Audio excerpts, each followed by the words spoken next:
เจ้าบ่น่าเชื่อว่านี่คือหลวงพระบางที่เห็นอยู่นี่แม่นว่าเป็นภาพอยู่ที่เขตภูสีเบื้องฝั่งแม่น้ำค้านได้มีผู้คนถิ้มขี้เหงื่อหรือว่าถิ้มเจียทิชชู่กระดาษทิชชู่หรือว่าพลาสติกต่างๆปาไว้แคมฝั่งแม่น้ำค้านเห็นแล้วก็รู้สึกแบบว่าบ่พึงปรารถนาที่อยากเห็นเพราะนี่คือเมืองมรดกโลกเป็นเมืองแห่งการท่องเที่ยวที่ใหญ่ที่สุดอันดับต้นๆของประเทศลาว ภาพที่เห็นอยู่นี่คือภาพที่ปรากฏขึ้นและก็มีผู้โพสต์ลงในมื้อวันที่20ตุลา2025ได้ระบุว่า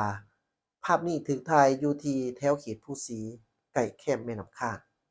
เห็นแล้วก็บ่จบบ่งามเพราะว่านี่มันเป็นหยังที่สะท้อนให้เห็นถึงความมักง่ายของผู้คนที่ไปท่องเที่ยวหรือว่าไปจุดเขตนั้นหรือว่าไปเฮ็ดหยังก็อย่าอยู่จุดเขตนั้นแล้วถิ้มเศษขี้เหงื่อลงจากมือ จงเปลี่ยนพฤติกรรมเหล่านี้กันเถาะเพื่อตัวเมืองสะอาดเพื่อเมืองมรดกโลกของเราสะอาดหรือว่าบ่อนแห่งอื่นๆก็อย่าเพื่อให้ความสะอาดเพื่อสิ่งแวดล้อมของเราจงช่วยกันปกปักรักษา